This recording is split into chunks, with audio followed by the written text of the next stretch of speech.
All right, thanks for joining. Welcome back. Deepak Chona here with the Sports Med Analytics podcast.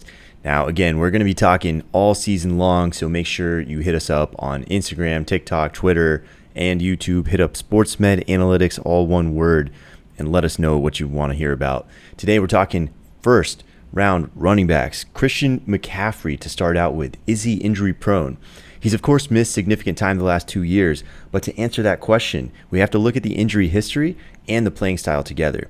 The history basically shows no consistent pattern or anatomic imbalance. The injuries aren't really the type that are associated with lingering performance or durability impacts. And then if you look at his playing style, the receptions pose a lower risk per play than carries for injury. So especially if Carolina is using CMC for his exceptional receiving talents, that actually puts him in the low to medium risk group for running backs. And running backs obviously are the highest risk position. We've gone over this before, but again, even the high durability guys miss 2 to 3 games per year. So you just have to be deep at the position. But Christian McCaffrey, I would call him a medium risk running back. Next up, Dalvin Cook. He's missed 2 to 3 games per year over each of the last 3 years, but he's still totaling almost 300 touches per year, about 250 carries and 40 receptions. Now, we don't always hear about every procedure that an athlete undergoes in the offseason, but there is a very real chance that Dalvin Cook did have some sort of surgery to repair his shoulder this past year. And if that's the case, re-injury rates really aren't that much higher than the typical running back. He should be starting the season around 100%, and no, I wouldn't call him injury prone. Again, even the higher durability running backs do average 2 missed games per season, so I think if Cook keeps up this volume, we're probably looking at a similar trend here. Not unreasonable to expect the Vikings to put him in a backfield split to try to preserve him for later in the year. Next up, Derrick Henry. Now, this far removed from last year's Jones fracture, Derrick Henry should be at around 100%. Re-injury rates and refracture rates from this injury are less than 10%, so pretty low risk there. Now, the key question with Henry is career volume. He's up at 1,400 carries now, and there has to be an inevitable decline that does happen with age for a running back. But data doesn't really point to 1,400 carries being that number. It actually suggests it's closer to 1,800. Furthermore, there has been some data that indicates there's a group of high volume, high durability running backs that can sustain these 300 carry workloads year after year after year. And until just last year, Derrick Henry certainly fit that mold. Now again, the data doesn't tell us to be out on Henry this year, but probably a year from now, we'll be revisiting that conversation. Now, J.K. Dobbins, big one in the news. The key here is that Dobbins reportedly tore more than just his ACL, also reportedly a second ligament, the LCL, on the outside of his knee. He's 13 months into recovery, but the average return is actually closer to 15. So with the SMA algorithm that many of you have heard about already, combining machine learning, post-injury outcomes, and historical NFL injury data with player demographics, which in Dobbins' case, age, draft stock, pre-injury athletic metrics, all work heavily in his favor. We do project him to beat the average recovery timeline. And I think you'll start to see him on the field in the week 3 to 5 range. But based on the current reporting, he has not been practicing fully, not taking contact hits, and I don't think he's going to be playing week 1 as a result of that. Now, Dobbins is becoming a value pick, though, because our data projects him to be 85% of his prior form by the midpoint of the season. And that projects to be a RB2 and a pretty solid RB2 for the second half of the year. But he's slipping all the way down to round 6. Now, my league mates are clowns, but certainly not bozos. And yet, I just snagged him at pick 65. So if we see Dobbins out there in the first 6 weeks, it's likely on limited touches, less than peak explosiveness. But again, I do think the second half of the year, he's a startable running back for most teams. Next up, his backup, Gus Edwards. The ACL for Gus Edwards has him likely missing the first month of the season, but he also doesn't really fit the profile of a guy who's likely to beat the trend of an ACL causing a 1-year decline in running back performance. Now at age 27, Edwards is already a bit up there for a running back, and his athletic metrics put him around 60th percentile. So unfortunately, this is the type of guy I would be avoiding in fantasy because reporting is suggesting that he's going to miss about a month or more of the season. And then when he does come back, he's likely to have lost a step. That step will probably get regained by next year, but probably not in time to make an impact on your lineups in 2022. Next up, Cam Akers. This is a controversial topic, and the reason is that the Achilles has historically been a brutal blow for running backs, up to even seeing a 25% performance drop-off lasting multiple years after injury. Now, Cam Akers came back from his Achilles in 6 months, but he did go from averaging 4.3 yards per carry pre-injury down to 2.6. That's definitely partially injury-related, but the Rams' O-line also didn't really do him any favors. 95% of his yards came after contact. Now, modern Achilles repair and rehab techniques have improved, so we're probably not seeing as drastic drop-offs as we did see prior in that historical data that I cited a minute ago suggests, but this is still a really severe injury. So the SMA database projects him to start off the season at around 90% of pre-injury levels, about a year removed from the Achilles injury. But now you have to add in this undisclosed soft tissue injury. It kept him out of practice for about 2 weeks. There's high chances that Cam Akers is going to be totally fine by week 1. He's reportedly already fully back at practice, and he's very likely to be a good player getting solid volume in a number 1 running back type role for a Sean McVay offense. But I've been out on him again because the value at around 3 or 4 price tag is higher risk than most of the other players available there. Now, James Robinson, the type of guy where an Achilles is potentially making him a sleeper pick. The SMA database projects him at 80% of his pre-injury baseline if he does play week 1, which does look like the most probable outcome. Now, for reference, that database projected Cam Akers at 75% when he came back at the end of last season. So there's definitely a noticeable difference expected, but as the season goes on, James Robinson should pick up some strength, even hitting around 90% at the 2/3 point of the season. Now, with Travis Etienne looking healthy, explosive off of his injury, which was the Liz Frank that he's expected to be essentially fully recovered from at this point, it is hard to imagine the Jags forcing the ball to Robinson early this year, but you're able to get him all the way down around pick 100.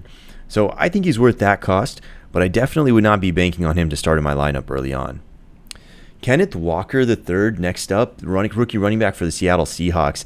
He's now 3 weeks out from his surgery. Well, they're calling it vaguely a hernia-like condition, and we don't know exactly what that means, but return for hernia surgery and abdominal and groin surgery in general for soft tissue issues like this generally takes about 6 weeks. And that would put Kenneth Walker around week 3. Now, the good news is that players do tend to bounce back quickly to pre-injury form after the surgery, so if you liked him before, you're probably still safe to do so now. Next up is Drake London. Now, he's been out for about 2 weeks. Sounds like he's dealing with a mild severity knee contusion. Most of these would heal up without issue within 4 weeks, which is his time frame from injury to week 1. And it's also luckily not the type of issue that we'd expect to pop back up mid-season. So overall, I feel relatively good about the news here. Next up, Jaylen Waddle. Now, we can deduce a couple things about Waddle's injury despite the lack of information the Dolphins have given us. 1, he's had a wrap on his leg, and 2, he's now missed about 3 weeks of practice. So that together points to a moderate severity soft tissue type of injury, potentially a hamstring strain. Now, Coach Mike McDaniel said they're being highly cautious. So it suggests we probably don't have to worry about him missing week 1, but based on the limited info we do have here, I would estimate about a 25% chance that this pops back up in season. The good news is that Waddle played in 16 games last year, so I feel pretty good about his ability to play through minor issues, and you do have to like his fit on the offense with a growing Tua Tagovailoa, and now on an offensive situation where the defenses can't key in on only him thanks to Tyreek Hill. But again, 25% chance that this pops back up in season is our estimate, so we're probably avoiding Waddle at ADP right now. Next up, Michael Thomas. Now, again, we've been over this, but briefly, they tried non-operative treatment in Michael Thomas, and it failed. But because of the timing of it all, it cost him an entire year. And now so many people are so far out on Mike Thomas. The fact that they tried non-operative treatment here is actually good news because it suggests that the injury severity wasn't that drastic to begin with, or else they would have gone straight to surgery. Normal recovery from this type of surgery takes about 4 to 6 months. And again, MT has had over a full year. So there's a high likelihood that he's fully recovered there. The more recent issue is a reportedly minor hamstring strain that's now caused him to miss about 2 weeks. Given about 3 weeks from injury to week 1, MT probably is full speed for the opener, but with these types of injuries, there's about a 20% recurrence rate in season. Now at ADP of around 5 or 6 for a guy who I'm expecting to be fully recovered from the ankle issue and probably putting up wide receiver 2 numbers, mid wide receiver 2 numbers by the end of the season, I would go all in on MT at that cost. Chris Godwin, a little bit harder of a read. He's coming off of January ACL surgery. He looks to be progressing well, but he hasn't been cleared for full contact practice yet. And week 1 could go either way, but I would lean towards not seeing Godwin on the field. More likely, we're seeing him out there in week about 3 or 4. The key with the ACL is that there tends to be a performance dip in the first year back for wide receivers. Godwin, being a productive young receiver, 80th percentile athletic metrics, he does project to hit 85% of his explosiveness back in mid-October and 90% in November. But if we're seeing him play in late September, anticipate a limited snap count and a player who's just not looking like 100% of himself. He should be good, again, by mid-October. So if you're looking at snatching Godwin while everyone else is worried about that Q next to his name, I think it's a reasonable thing to do. Jamison Williams is officially on the non-football injury list. He'll miss at least the first 4 weeks of the season, but really importantly, that's not a setback here. That was completely really the expectation. With a January ACL tear, you're usually looking at about 10 months for the return. And with Williams, you can factor in young age, mega elite athleticism. This is the guy we were talking about, a 4.3 type 40. So between that, we're looking at the SMA algorithm projecting him closer to 9 months, so which would put him in October. Now, the ACL performance dip we just talked about with Godwin does still apply, and our algorithm projects him at under 90% until mid-November. Basically, I wouldn't really plan on Jamison Williams being in my lineup prior to that, so I've been avoiding him so far in redraft. For Dynasty, given that he's likely to hit near 100% by the end of this year and almost certainly by the start of next year, I think there's potential value in a guy who was drawing pre-injury comparisons to the likes of Tyreek Hill. Next up, OBJ. We definitely are rooting big time for Odell Beckham, but we think the reason he hasn't been signed here is because he's likely to miss all of this year. Repeat ACL tears averaged 3 months longer recovery than the first-time ones, and Odell took 11 months to come back from his first. To no fault of his own, that's a pretty normal timeline. But a third tear could damage his knee to the point where he'd have potentially permanent performance drop-offs as a wide receiver. So we'd expect him to be highly conservative here. Again, I don't expect Odell to play this year, but I do think he'll be close to what he previously was at the start of 2023. Michael Gallup is our next guy up, and he's becoming a potential sleeper pick. You're getting him in around ADP of 120, which is actually on Fantasy Pros after a kicker, Justin Tucker, and after the Bills defense. Gallup is off the PUP list. His recovery clock started in February, so it would be pretty aggressive to expect him back at close to full strength in September. But our data on Gallup, again, a 26-year-old wide receiver, 50th percentile athletic metrics, has him hitting 85% speed in late November. So the last third or half of this season, he should be a pretty good player, given that the Cowboys are thin at wide receiver, and especially with James Washington going down. Now, Jerry Jones is always in win now mode, and he's out there talking about how he wants to see Gallup out there, and that if this were the Super Bowl, you would see Gallup out there.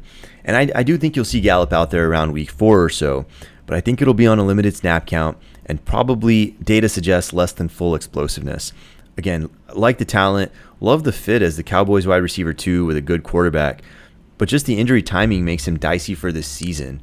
Now, towards the end of the year, I think if you stash him on your bench and patiently wait it out, I think you have a pretty good player there. Matthew Stafford is our next guy up, and Stafford is now on a load management program for his elbow. It's important to note, though, they're not calling any of this an actual setback. And in addition, Stafford was already playing through the same issue late last postseason, and he was probably more symptomatic then than he is now. So during the games that Stafford was playing, he was putting up 40 attempts and about 300 yards per game. So I think they'll probably be able to get Stafford through this season without missing time. There is some mildly elevated risk here. It's not something you're likely to hear about early in the season, but it is on the radar for mid to late season as they load manage him here and there. Now, again, there's some mildly elevated risk, but not enough for me to downgrade Stafford, and definitely not enough for me to be out on Allen Robinson, or Cooper Kupp. Now, this is the end of today's episode for Sportsmed Analytics. We are going to be ramping up for football season. Again, I'm Dr. Deepak Chona. You can call me Pak. And you can hit me up on Twitter, SportMDAnalysis, Instagram, TikTok, and YouTube. Find Sportsmed Analytics, all one word. And let us know who else you want to hear about. Until next time, signing off.